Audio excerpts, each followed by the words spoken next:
aparecen bacterias periodopatógenas, entonces ya nos estaríamos trasladando a periodontitis, ¿no?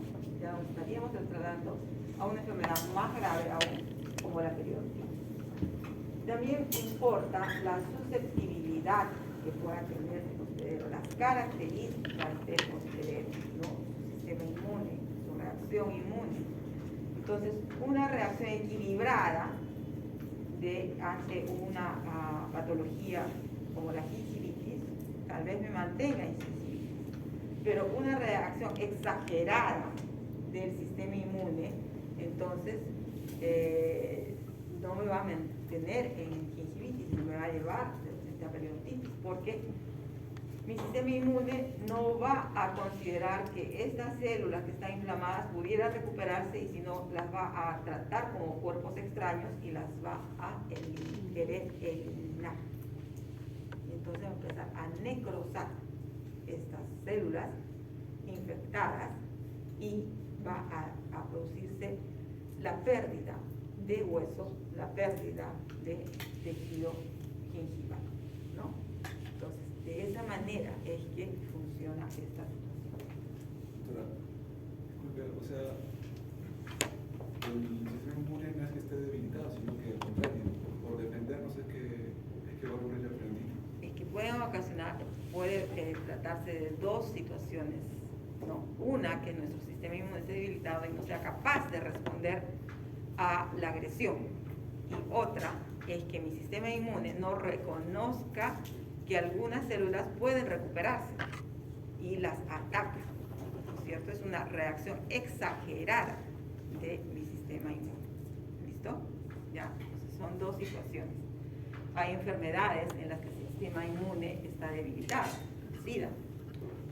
Pacientes que han tenido algún trasplante y que están con corticoides, ¿no? Para bajar las defensas.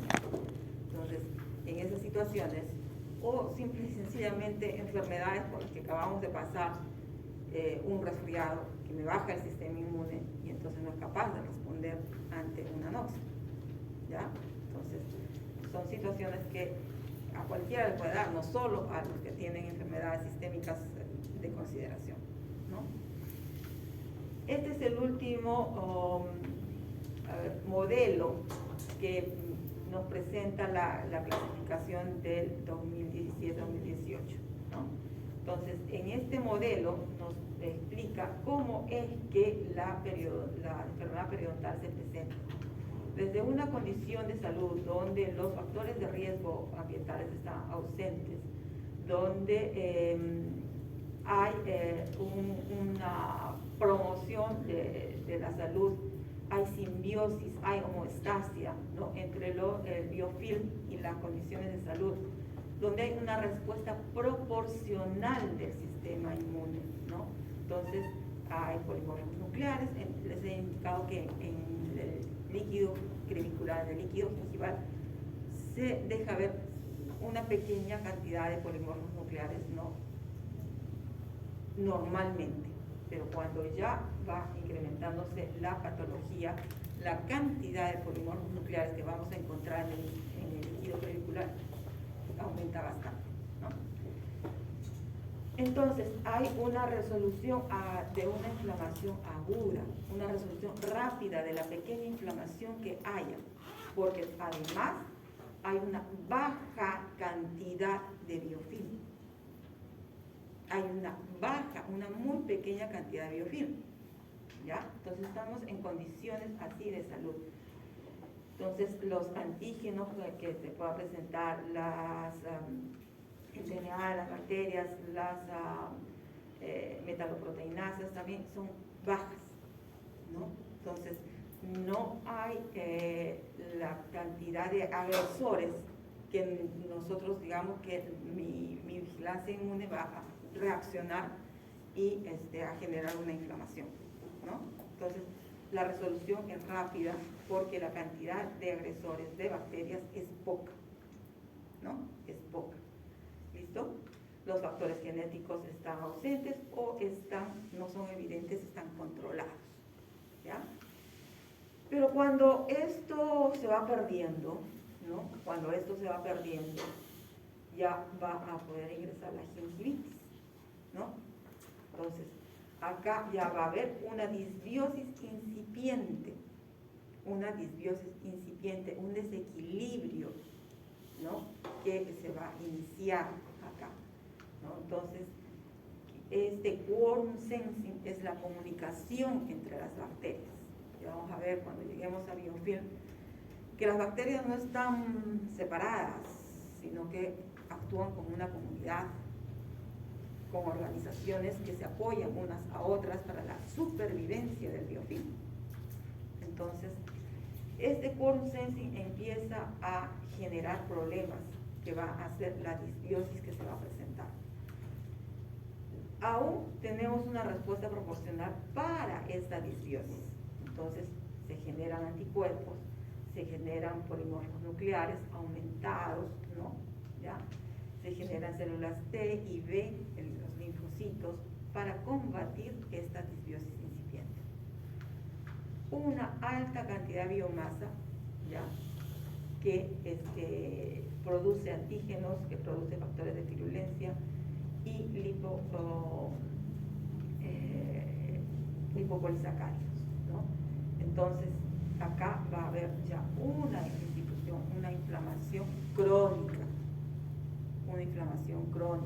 ¿no? Una inflamación crónica que tendría que resolverse si nosotros intervenimos o si el mismo paciente interviene antes con una mejora de su cepillado, va a bajar la biomasa y va a ir en regresión hasta algo de sangre, ¿no? Pero sí, acá inclusive por nuestra respuesta inmune, por las características del paciente, no se mantiene en esta inflamación crónica, en este estadio de enfermedad, ¿no? En este estado de enfermedad, entonces las cosas van a ir empeorando. Se van a presentar factores de riesgo, ¿no? Medioambientales, se va a presentar ya la periodontitis. ¿Listo? Se va a presentar la periodontitis. Entonces, acá sí ya hay una franca disbiosis. Presencia de bacterias periodontopatógenas. Presencia de bacterias periodontopatógenas que van a alterar y que van a producir un desequilibrio en las bacterias. Entonces, la respuesta va a ser desproporcionada, va a haber una hiperinflamación que se va a traducir en que mayor inflamación, edematización de los tejidos, destrucción de los tejidos, porque va a haber una gran biomasa, ¿no? Va a haber una gran biomasa. Va a haber antígenos, va a haber dolor inclusive de encías, lipopolisacáridos, va a haber una falla en la resolución de la inflamación. Esto ya está fuera de control de cualquier sistema de respuesta de nuestro organismo, ¿no? Entonces va a haber una falla acá. Y acá ya viene el daño tisular, ¿no? Ante esta respuesta desproporcionada, ¿no? Va a haber un daño tisular, va a haber pérdida de hueso y pérdida de tejido conectivo, ¿ya? Va a haber pérdida de hueso y pérdida de tejido conectivo que caracteriza a la periodontitis. No hay periodontitis, sino hay pérdida de tejido conectivo, de tejidos de soporte. ¿Listo? No va a haber de esta manera. Entonces, ante la falla de la resolución de la inflamación, se van a presentar los productos de esta inflamación. Entonces, se van a presentar las citoquinas, las prostaglandinas, las metaloproteínas y estrés oxidativo, ¿no? Entonces, va a haber una resolución, no va a haber, mejor dicho, una resolución de esta inflamación crónica, ¿no? Va a haber factores de riesgo genéticos y efectos epigenéticos evidentes, ¿no? Entonces, esto se va a mantener acá mientras exista esta alta cantidad de bacterias. Que algo pueda producirse fuera de este cuadro, sí. A veces con poca cantidad de biomasa, con poca cantidad de bacterias periodontopatógenas, el sistema inmune, digamos, tiene sí una respuesta desproporcionada y altera mucho este tejido conectivo. Y eso corresponde a la distribución inciso-molar que puede haber en la periodontitis, ¿no? Con que a pesar de que hay una poca cantidad de bacterias, nuestro organismo reacciona con una gran pérdida de tejido conectivo iónico. Y esa es la distribución inciso-molar que presenta la periodontitis. En muy pocos casos, pero que se presenta. ¿Listo? Entonces, pues, este modelo que explica la patología de la enfermedad periodontal es lo que ustedes tienen que comprender. ¿Cómo es esta gradiente? ¿Cómo es esta gradiente? Desde el modelo en que ya se explicaba la historia natural de la enfermedad periodontal, de que venía de salud, pasaba por alteraciones gingivales, iba a la periodontitis y terminaba en exodoncia de la pieza, pérdida de la pieza, ¿no? Esa es la historia natural aún todavía de la enfermedad periodontal si no hay una intervención a tiempo de nuestra parte. ¿Listo? Y ustedes, no sé si ya han hecho alguna exodoncia de una pieza periodontizada, ¿no? Algunos de repente lo han hecho. Entonces hay una gran cantidad de tejido de granulación y como respuesta a esta, como presencia, o que demuestra la presencia de esta gran falla en la respuesta autoinmune, se produce mucho tejido de granulación, mucha presencia de vasos sanguíneos. Si durante esas exodoncias ustedes no eliminan todo ese tejido de granulación que contiene gran cantidad de bacterias, pues hay dos cosas, que se puede presentar una infección y que se puede presentar una hemorragia, ¿no? Porque ese tejido de granulación está muy alterado. Entonces, al contener tantos vasos sanguíneos, no se va a poder contener así de simple. Y hay que eliminar todo tejido de granulación alterado para poder controlar la hemorragia.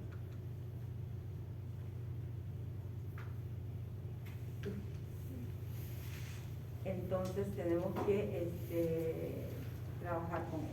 ¿Listo? ¿Alguna duda?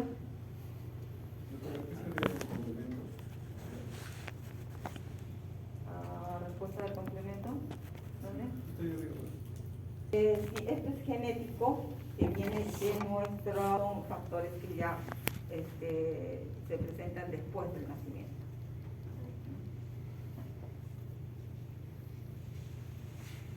¿Alguna otra duda?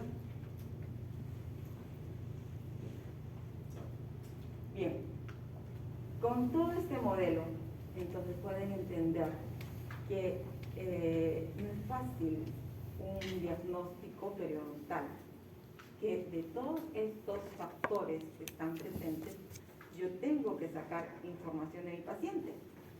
Como donde voy a ver pues que hay una respuesta proporcional, ¿no? Una baja biomasa, será con mis índices, ¿no? En principio, con mi observación, ¿cierto? ¿Ya? Mi índice de Namo es valiosísimo, por eso también es importante que sepan cómo trabajarlo, que sepan que yo tengo que tener siempre punto de apoyo, que tengo que sondear adecuadamente, que debo esperar los 10 segundos para observar, que si tan solo apenas si lo toco, pues no voy a hacer nada, no voy a lograr nada. Puedes pasar, sabes que no te vale la asistencia. Entonces, pues, tengo que buscar datos para llegar a ver en qué situación está mi paciente. ¿Ya? Y esos datos son los signos, los síntomas, los índices. Y si ya estoy aquí, ¿no? O con bajo índice necesito saber si no estoy en riesgo de estar acá, ¿no? Y eso es un buen periodontograma, ¿no? Un buen periodontograma que ante profundidades de 4 ya tengo que estar tomando una radiografía, ¿no? Para poder ver la integridad de los tejidos periodontales, mejor dicho, para poder ver el tipo de resorción que pueda presentarse, ¿no? O la severidad de la resorción que pueda presentarse, ¿ya? Entonces, mi sondaje es mandatorio, digamos, ¿ya? Y comprender también la ubicación, la pérdida del NIC, la pérdida del nivel de inserción. Yo puedo tener sondajes de 4, pero si mi nivel de inserción está en 0, tendré una bolsa periodontal, tendré una periodontitis en ese caso, por más placa y sangrado que pueda haber. Mi NIC está en 0. ¿Qué implica un NIC 0? Que no hay surco. No. Yo tengo un sondaje de 4. Estoy poniendo una posición. Un sondaje de 4. Puedo tener, a ver, un -5. ¿Ya? Tengo un -5 como margen gingival. Tengo una profundidad de sondaje de 4. ¿Cuánto me sale?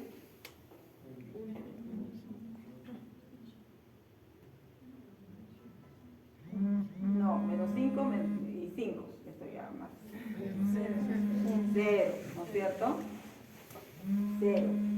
Entonces, ¿hay pérdida de nivel de inserción? No hay pérdida de nivel de inserción. ¿Hay integridad de los tejidos de soporte? Hay integridad de los tejidos de soporte. Todo el problema está por fuera, todo el problema está hacia la corona, ¿sí? Y eso ya no es periodontitis. Una pseudobolsa. Una pseudobolsa. Una pseudobolsa. ¿Listo? ¿Ya? Ok. Bien. Pasemos. Entonces, el principal factor etiológico son pues los biofilm, ¿no? Son los microorganismos de la biopelícula supra y subgingival, ¿no? Pero en la subgingival, los microorganismos patógenos, digamos que están más especializados, ¿no? Son los periodontopatógenos que van a estar allí, en la subgingival, ¿ya?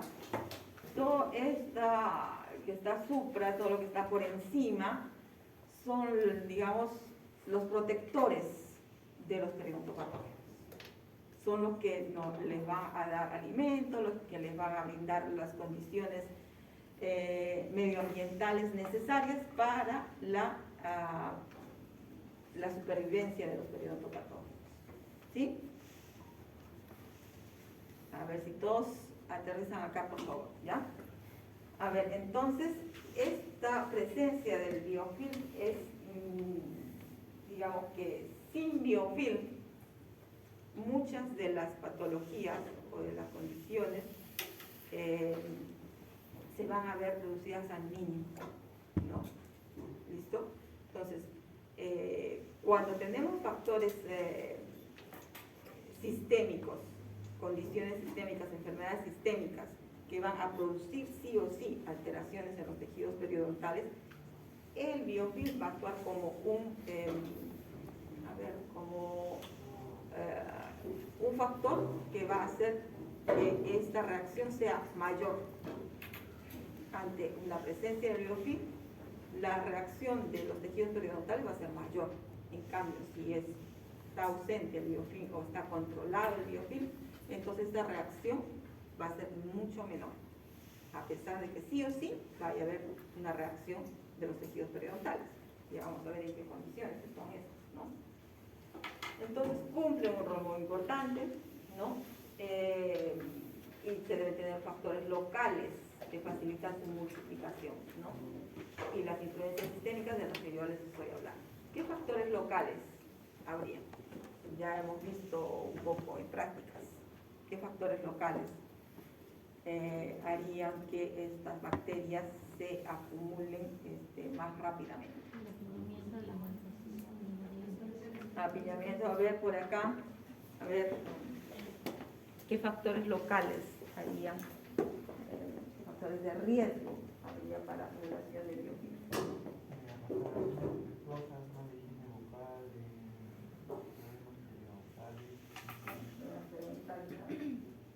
Consecuencias. El uso de medicamentos, ¿qué más? El apiñamiento, ¿qué más? Dieta, factores locales, como digamos que pudiera decir algo de la dieta, pudiera ser si es que no hay un control de placa, ¿no? Giroversiones, ¿no? Entonces son muchos los factores locales que también pueden intervenir en la acumulación de este biofilm. Pero como les dije, vean ustedes acá, el aspecto de la encía, la poca o ningún biofilm que yo pueda considerar que hay acá, y vean la pérdida que hay, ¿no? Una sonda, ya hemos dicho más o menos son cuántos milímetros, 10, 12 milímetros, 11.5, es cierto que hay algunas, pero vean ustedes cuánto nos queda, tan solo 1, 2, 3 milímetros que no han ingresado. ¿Ah? Entonces estamos hablando de una bolsa periodontal de consideración. Por eso es que es importante el sondaje, ¿no? Evidentemente, si yo no tengo aspecto clínico acá evidente, yo todavía tengo que sondear y tengo que ver movilidad, ¿no? Y seguramente con esa profundidad de bolsa, pues la movilidad no va a ser cero, ¿no? Entonces, son toda una serie de signos que no puedo dejar de lado, ¿ya? Y si viene el paciente acá es porque ya tiene alguna molestia o ya tiene algún signo de advertencia de que algo está pasando con su boca, ¿no? Y yo tengo que descubrirlo, ¿no? ¿Ya? Entonces, vean ustedes cómo puede corresponder, ¿no? Estos aspectos son esa distribución inciso-molar que pueda tener a veces la periodontitis. Factores como el tabaquismo, ¿no? El tabaco es un factor a tener muy en consideración porque desde el inicio nos puede alterar el índice de AINAM, ¿cierto?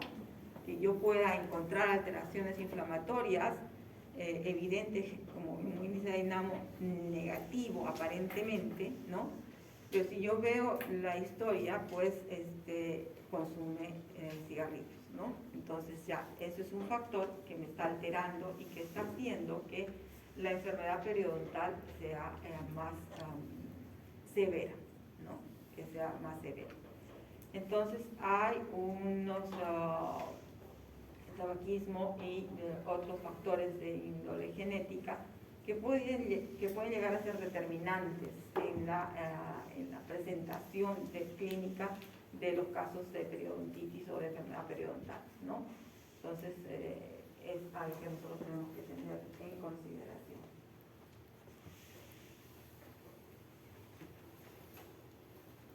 Este otro modelo nos explicaba un poco esta teoría multifactorial, ¿no? De la presentación entre el biofilm, los factores como la diabetes sistémicos, los habituales, los hábitos negativos, como el tabaco, y que pues llegaban a ser la enfermedad periodontal. Entonces, muchas presentaciones que se tienen que tener en cuenta y que nos llevaban a diversos grados de periodontitis, ¿no? Pero el modelo que les he presentado al inicio es el que está vigente, ¿no? Es el que está vigente, ¿ya? Entonces, estos son los factores que se tenían en consideración, factores del hospedero, del hospedador, que son los inmunológicos y los genéticos, los factores ambientales, dentro de la raza, el sexo, la edad, enfermedades sistémicas, el tabaco, el alcohol, la higiene, ¿no? Y bacterias, estas son las periodontopatógenas. ¿no? Estas son las periodontopatógenas.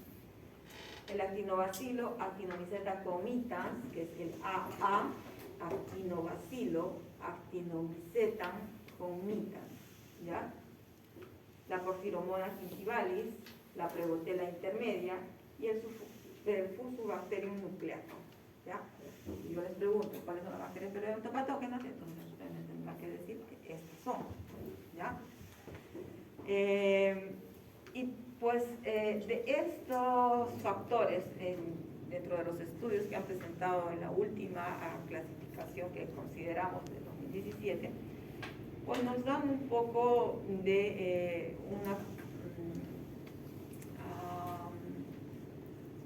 un estudio que recoge los datos de varias publicaciones, de varias investigaciones respecto a la distribución de la enfermedad periodontal considerando la raza, considerando la edad, ¿no? Y no son concluyentes, no son concluyentes. ¿Ya? Decía mucho que la raza negra, la raza oriental tenía más, donde había más prevalencia de enfermedad periodontal, pero se han encontrado valores que no concluyen científicamente con una relación directa, ¿no? en estos tipos de variables, ¿no? Enfermedad periodontal, raza y sexo, edad para la periodontitis.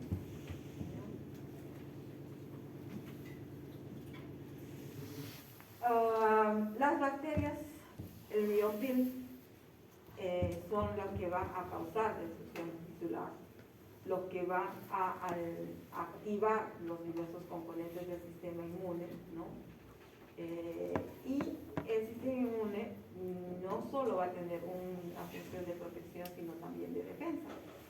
Y entonces, en una respuesta exagerada que hemos manifestado en el modelo, ¿no? Y que estamos manifestando también que incluye en este segundo modelo que les he presentado, pues van a ser responsables en algún grado de la destrucción de las diferentes etapas inflamatorias de la enfermedad periodontal, ¿ya? Entonces, tenemos que tener en consideración que una intervención a tiempo de nuestra parte va a cortar todas estas posibilidades de que una respuesta inmune exagerada vaya a dar como resultado destrucción de los tejidos periodontales. ¿Listo? Entonces, pero que es difícil distinguir cuándo ha sido que los factores locales o los factores, digamos, de respuesta del hospedero hayan sido, en qué grado hayan participado en la destrucción de los tejidos periodontales, es difícil, ¿no? Entonces, hay muchos marcadores, ¿no? Estudios que se hacen que no los tenemos a nuestra disposición acá en nuestro medio, pero que en otros sitios, en otros países más desarrollados, pues sí hacen, ¿no es cierto? Biomarcadores que ya están indicando que se está sufriendo de tal o cual enfermedad periodontal, ¿no? Entonces, pero nosotros no lo tenemos, y entonces tenemos que establecer que toda intervención que nosotros hagamos de manera efectiva está contribuyendo a que estemos limitando el daño en nuestros pacientes, ¿ya? Entonces, cualquier intervención en una u otra manera va a ser preventiva de mayor daño, de limitación del daño, ¿ok? Entonces, por eso es que esta nueva clasificación, si ya con una pequeña duda entre o límite con una pérdida de 1, ya nos está colocando el cartel de periodontitis y ya no gingivitis, es una clasificación que nos está dando la oportunidad a nosotros como tratantes de que la periodontitis no avance a más y que el paciente, digamos, tome conciencia de que ya está pasando a otra etapa más difícil de recuperarse. ¿Listo? Entonces, ese aspecto hay que valorar de que pone el letrero de mayor gravedad, si se quiere así decir, para que se tome conciencia de la necesidad de hacer un tratamiento efectivo, ¿no? Considerando todos los factores que implican, y que el paciente sea consciente de su situación, ¿no? Y que trate de volver, digamos, si es que volver a salud, porque en algún momento es sano, ¿no? Entonces, no es fácil establecer la combinación de acontecimientos y factores responsables del inicio y desarrollo de la enfermedad periodontal crónica, ¿no? Entonces, es difícil de saber qué intervino más. Si el descuido del paciente, que se presenta una mayor cantidad de biofilm, que existan ya bacterias periodontopatógenas, o la respuesta del sistema inmune, ¿no? Que está exagerando en su protección. Entonces, es difícil de saber qué es lo que pasa.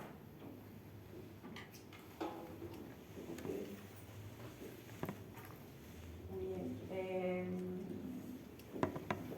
Vamos a empezar un poquito con esto del biofilm. ¿Hasta acá alguna pregunta? ¿Alguna duda?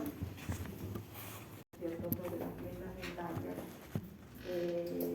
Que el biofilm era como una comunidad, era como una sociedad, ¿no?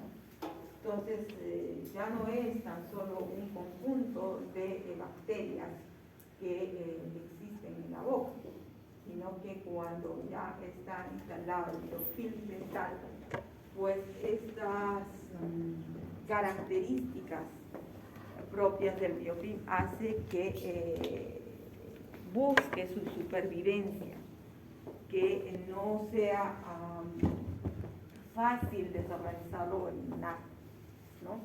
Y en realidad biofilm hay sobre cualquier estructura, como vamos a ver, ¿ya? Cuando ustedes dejan un poco de alginato, una cubeta que no han higienizado a tiempo, pues ya encuentran un poco de biofilm a los días. Y entonces ustedes tienen que eliminar todo rastro de alginato y cepillar bien esa cubeta para poderla esterilizar, ¿no? Para poderla autoclavar. Entonces, sobre cualquier superficie se forma biofilm, ¿ya? Y es lo que ustedes tienen que tener en consideración. Pero la boca es uno de los lugares que en nuestro organismo hay una flora bacteriana normal, ¿no? Nuestra boca nunca va a estar con ausencia de bacterias, ¿no? Nuestra boca tiene bacterias y tiene una razón de ser, porque si no, no estaría, ¿cierto? Y, me hizo acordar que se les dejó una tarea, si mal no recuerdo. ¿A qué grupo le dejaron? ¿Cuál es el motivo por el que existe el biofilm en boca? ¿Qué razón de ser tiene las bacterias en la boca? Hay bacterias también en nuestro estómago, ¿cierto? ¿Cuál es la razón de ser de esas bacterias?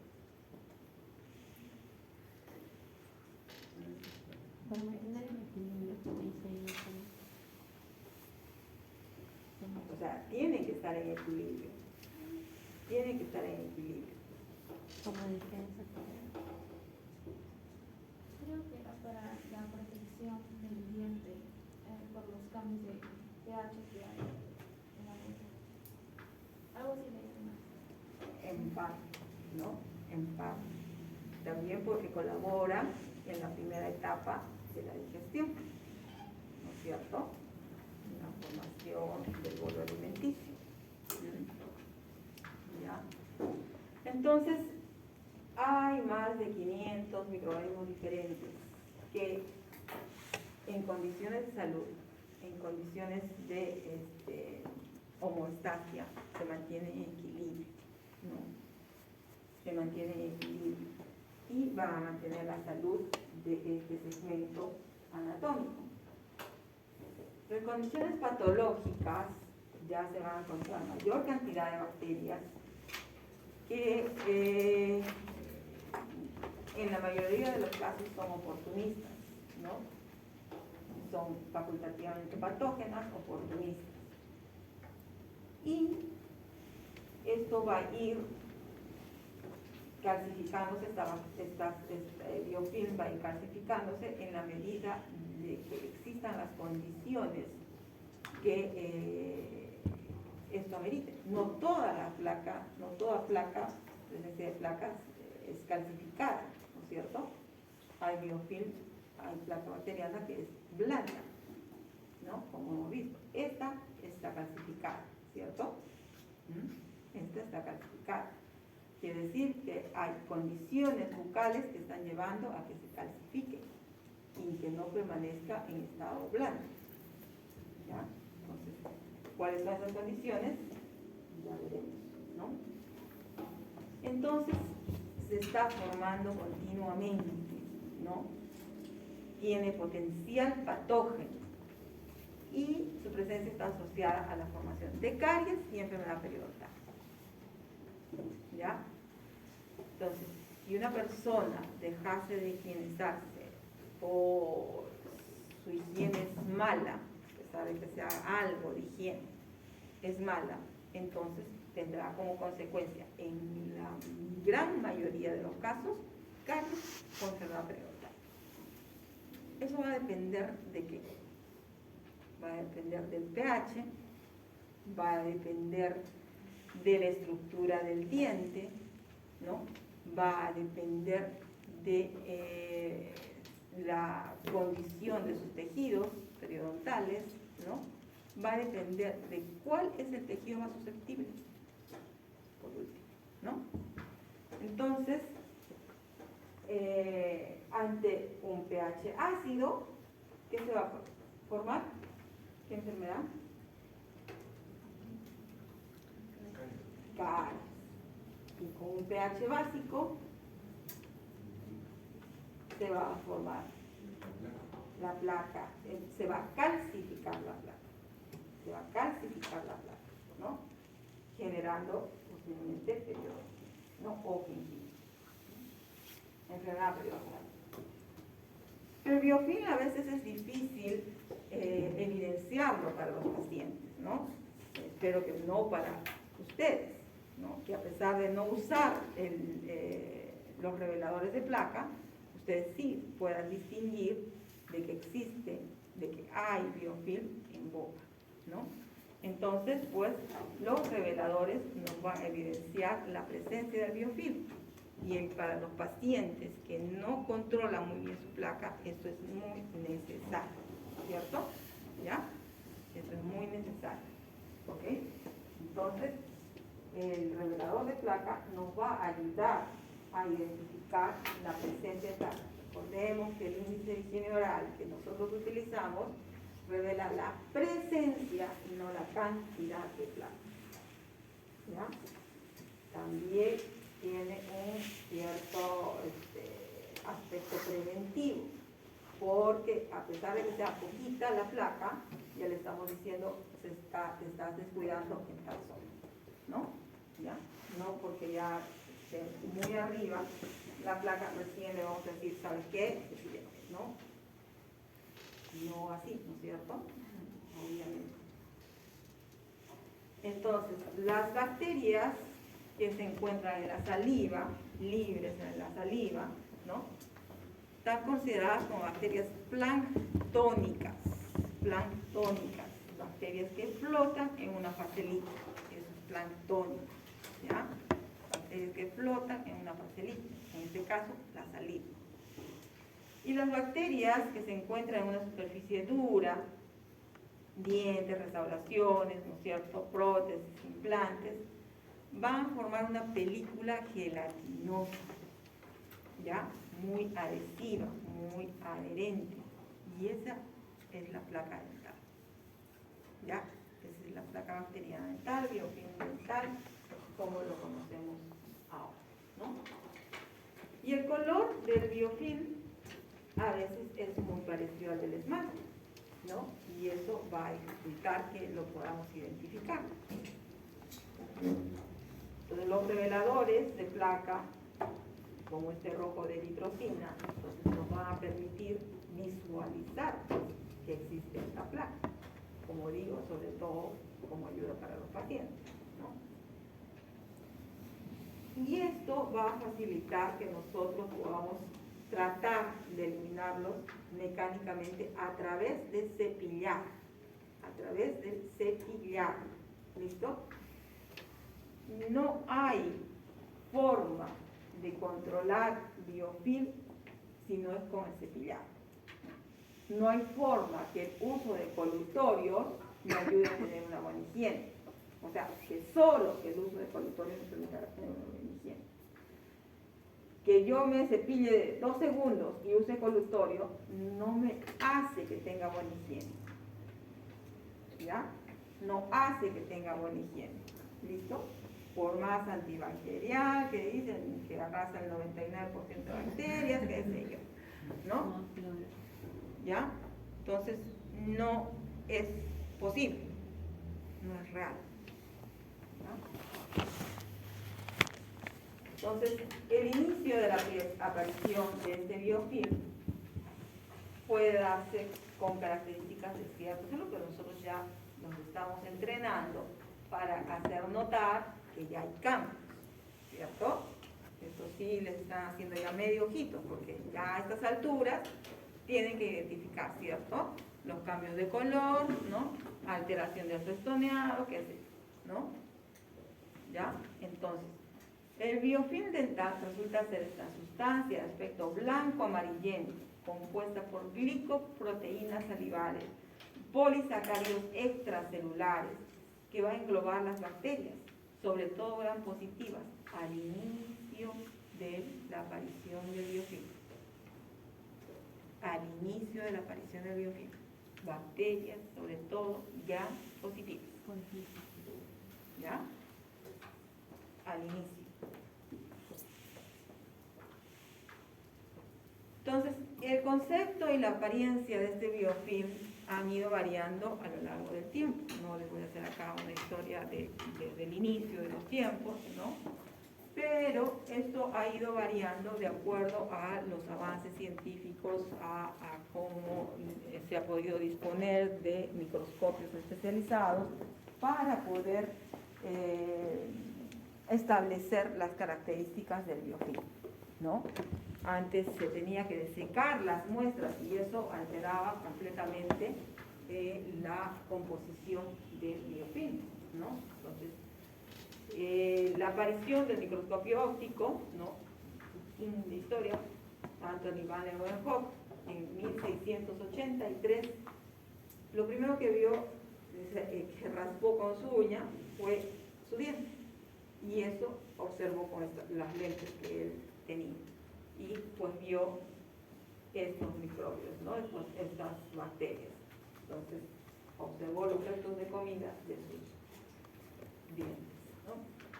En 1898, Black definió la placa dental como placas blandas gelatinosas, ¿no? Imagínense ustedes en esa época, sin muchos cepillos, no al alcance de repente, no tan difundidos, pues entonces era eso, blandas, gelatinosas, ¿no? En 1965, pues se determina, Engelberg determina los estadios de la formación de la placa. Y acá había un primer estadio en la que se forma una biopelícula, ¿no? Sobre la superficie del diente y está compuesta fundamentalmente de glicoproteínas. Había una segunda fase, ¿no? Adhesión de determinados tipos de bacterias a la biopelícula previamente formada, ¿no? Una fase 3, donde había la multiplicación bacteriana, ¿ya? Y una 4, ¿no? Que ya había condiciones nuevas, ¿no? y se coagregaban nuevas especies bacterianas. Entonces, mayor crecimiento, mayor volumen, ¿sí? Entonces, biopelícula, adhesión, multiplicación y coagregación de nuevas bacterias. ¿Listo? En estas fases de Egelberg. ¿Ya? En 1970 se definió como microorganismos más polisacáridos extracelulares, ¿no? La placa estaba recubierta por leucocitos, células epiteliales, restos de comida. ¿Ya? Entonces, en los 90, con el microscopio confocal de láser, se vio la estructura del biofilm y se desarrolló el modelo de placa dental como biofilm, ¿no? Que presenta unas características que plantean una serie de problemas difíciles de superar, ¿no? Para la iluminación de este biofilm. Ya no era tan solo un enjuague, ¿no? Que se tendría que hacer. Entonces, esta es la estructura que se encontró de biofilm, ¿no? Esta estructura en torres, en Z, con canales, ¿no? Ya, con una estructura de matriz de exopolisacáridos, con canales de nutrientes, ¿no? Y de hidratación, que se adhieren sobre la superficie del esmalte. Entonces, es una o más comunidades de microorganismos incluidos en una matriz de glicocáliz adheridos a una superficie sólida. ¿Ya? Adheridos a una superficie sólida. ¿Listo? Entonces son comunidades complejas, ¿no? De microorganismos, de polímeros extracelulares, fijas a una superficie que presenta una única especie o un abanico de especies, según Costerton, ¿no? David Toll, que nos dicen cómo es el biofilm. Entonces, con los primeros estudios con este microscopio, ¿no? Con el proceso, con el microscopio electrónico les decía que se hidrataban las muestras, y entonces se eliminaba el agua y solo quedaban bacterias, ¿no? Algunas muestras de bacterias. De transmisión y de tinciones, el microscopio de transmisión y tensiones para polisacáridos, como el rojo de rutenio, permitió identificar la naturaleza de las fibras extracelulares, ¿no? Entonces, se fue avanzando con focal de barrido, ya se permitió examinar in situ la matriz inalterada e intacta de los biofilms. Entonces, para medir el biofilm es un recuento de placa sobre un medio microbiológico sólido incubado, ¿no? Que nosotros veamos qué tipo de biofilm se tiene, ¿no? Entonces tenemos que la estructura, al confocal de láser, al microscopio confocal de láser, se presentan estos canales, ¿no? Estos canales, estas formas de torre, estas formas en Z, ¿no? Como hongos, ¿no? Que van a estar separados por microcanales, ¿no? De agua. Vamos a ver que estas estructuras de microcanales son también como para permitir el paso de estos colutorios, ¿no? Y que pasen, transiten sin afectar el biofilm. Es como que evaden, ¿no? La acción de estos colutorios medicados. ¿Cómo tratar a este biofilm? ¿Cómo hacer? ¿Cómo eliminarlo? Entonces, es difícil y sin una desorganización de ese biofilm, de la estructura de ese biofilm, pues, como les digo, por más que digan 99% antibacterial, no pasa nada. En la estructura tenemos una matriz extracelular, 85 a 80% de matriz extracelular, 15 a 20% de microcolonias, del volumen total. ¿ya? Volumen total, ¿listo? Entonces vean la poca cantidad de bacterias que pueden existir versus la matriz extracelular que se forma, ¿no? Y la matriz extracelular tiene un 97% de agua. Por eso cuando se desecaban las muestras, pues se alteraba toda la estructura, ¿no? ¿Qué más la conforma? Exopolisacáridos, ¿no? La importancia de estos exopolisacáridos, ¿ya? Como el andamiaje, como el soporte del biofilm. También hay células bacterianas, proteínas, sales minerales, ADN y diferentes productos de la lisis de las bacterias. ¿Ya? Entonces, esa es la estructura de la matriz o glucocálisis del biofilm. ¿Listo? Entonces, esta presencia de canales permite el flujo de agua, de nutrientes y de oxígeno hasta las zonas más profundas del biofilm. Les dije que la estructura del biofilm permitía que sobreviva este biofilm. Y yo sé que yo muy rápidamente me llevaré esta parte encima, pero quedará esta parte de repente. Igual yo me hago el colutorio, igual sigue permaneciendo esto porque el colutorio pasa por aquí, se desliza por ahí y no pasa nada. ¿Ya? Entonces, por eso un cepillado continuo 3 veces al día, ¿no es cierto?, va a asegurarme que yo desorganice este biofilm. Porque el biofilm no se forma tan solo a 1 hora del día. El biofilm se forma a lo largo del día, durante todo el día, ¿no? Entonces, se va incorporando, va creciendo de acuerdo y crecerá mientras yo no me cepillo. ¿Ya? Entonces, por eso es que nosotros, con base de conocimiento científico, yo le tengo que decir a mi paciente, tiene que cepillarse cada vez que come. Tiene que cepillarse por lo menos 3 veces al día. Importantísimo el cepillado nocturno. Más eficaz, más detenido. Con mi cepillo interproximal, si en el día no lo pude hacer, en la noche sí.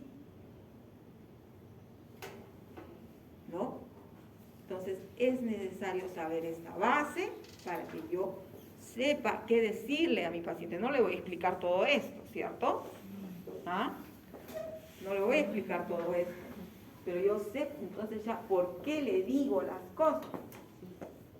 Nuestra profesión es una ciencia, no es tan solo hacer procedimientos. Yo tengo que conocer esto, tengo que saber de esto para poder decirle con base a mi paciente que debe hacer tales cosas, ¿no? ¿Ya? Entonces,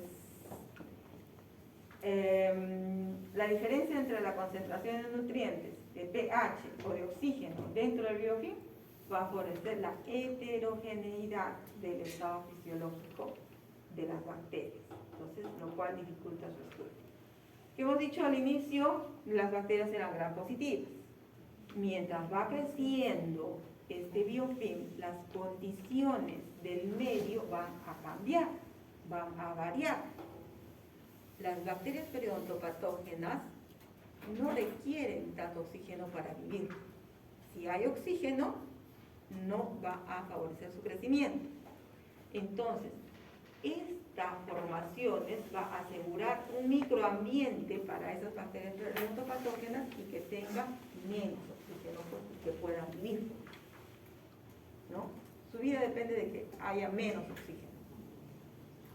Y eso va a asegurar las bacterias que están por encima, ¿no? Entonces, por eso la estructura, la organización de este biofilm, mientras no lo desorganicemos, va a asegurar la supervivencia de este biofilm y su crecimiento, ¿no? Su desarrollo hacia un biofilm más patógeno. ¿Ya? Veamos los exopolisacáridos. Les dije que había que poner atención a esto porque son los elandamiajes. ¿Ya? Son producidos por las bacterias, en principio. Tiene una composición química de celulosa, alginato, rico en glucosa y galacosa. Son pegajosos, pues son elandamiajes. Entonces, una misma bacteria puede producir diferentes exopolisacáridos dependiendo de las condiciones ambientales en las que se encuentren. ¿Ya? Tiene múltiples funciones y son los componentes fundamentales del biofilm. A estos tenemos que atacar, a estos tenemos que desorganizar. ¿Ya? ¿Cuáles son las funciones? Participa de forma fundamental en el desarrollo del biofilm. Su intervención mantiene la integridad del todo, es el andamiaje del biofilm. Puede tener carga neutra o carga polianiónica, entonces según el tipo de exopolisacárido. Entonces pueden actuar con distintos antimicrobianos. ¿Ah? Entonces acá miren, quedan atrapados en la matriz sin capacidad para actuar sobre las bacterias. Acá vienen los colutores. ¿No? Entonces los exopolisacáridos los van a neutralizar. Además de que recorren por el canal, van a ser neutralizados por la acción de los exopolisacáridos.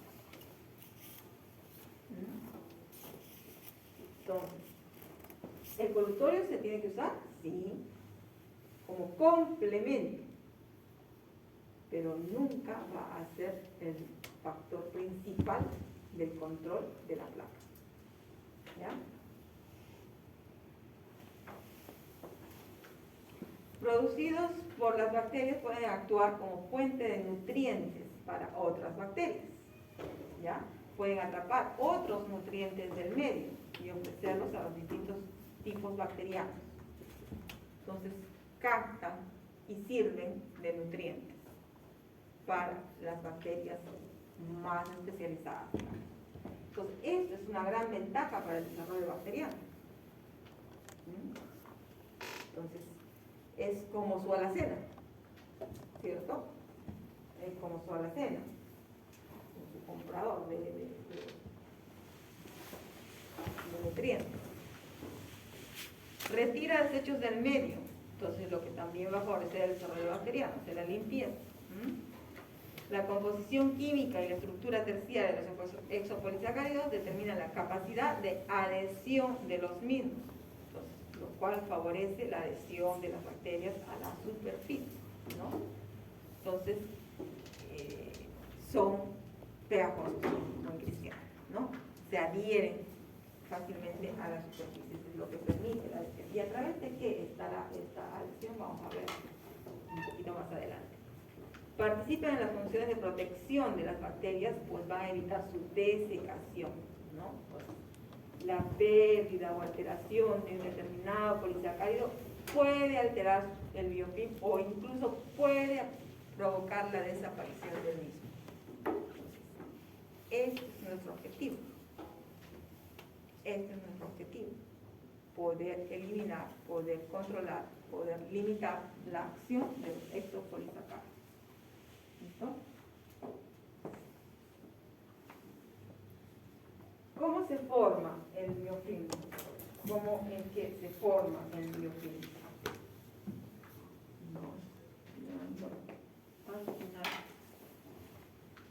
La capacidad, pues,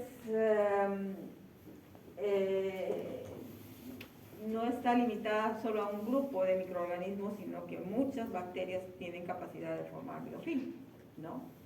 Y entonces, bajo condiciones adecuadas, pues todos los microorganismos son capaces de formar biofilm. Y vamos a ver que en economía humana hay muchas zonas donde existe biofilm, ¿no?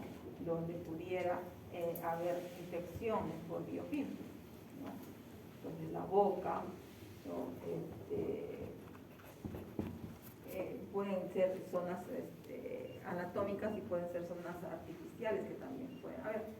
Entonces, en los productos sanitarios, prótesis valvulares, catéteres venosos centrales, dispositivos intrauterinos, lentes de contacto, prótesis dentales, implantes, prótesis auriculares, puede existir biofilm, ¿ya? Puede existir biofilm, ¿ya? Entonces tenemos que tener en consideración. Estructuras anatómicas como la cavidad bucal, las válvulas cardíacas, el oído, la próstata, el pulmón, el riñón, vejiga, existen bacterias, ¿no? Existen bacterias. Entonces,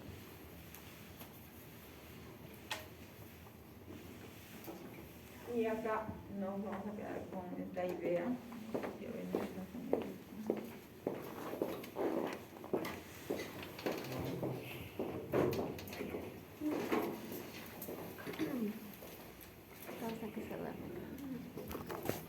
La planctónica, que era una célula planctónica. Muy bien, todos ciertos. ¿Ya? A través de una célula planctónica o a través de un biofilm que sea, un trozo de biofilm que sea desprendido, ¿no? Se desprende todo, cae a otra pieza dentaria, a otra zona del diente, ¿no? Que también entonces así empieza la formación de biofilm. ¿Listo? Entonces, son dos de estos procesos que se van a formar. Nos vamos a quedar allí. ¿Ya?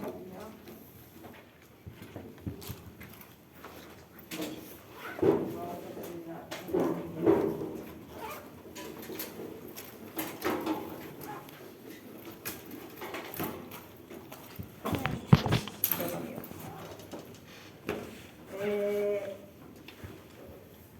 A partir de la célula planctónica, de estas células que están libres en la saliva, entonces estas van a tener una capacidad de desarrollar estructuras de superficie que van a favorecer la adhesión, ¿no?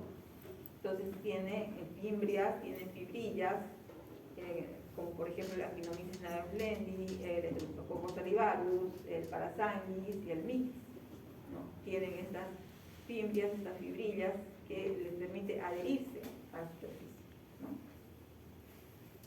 También favorece la adhesión a algunas bacterias que tienen movimiento, ¿no? Como las pseudomonas aeruginosa,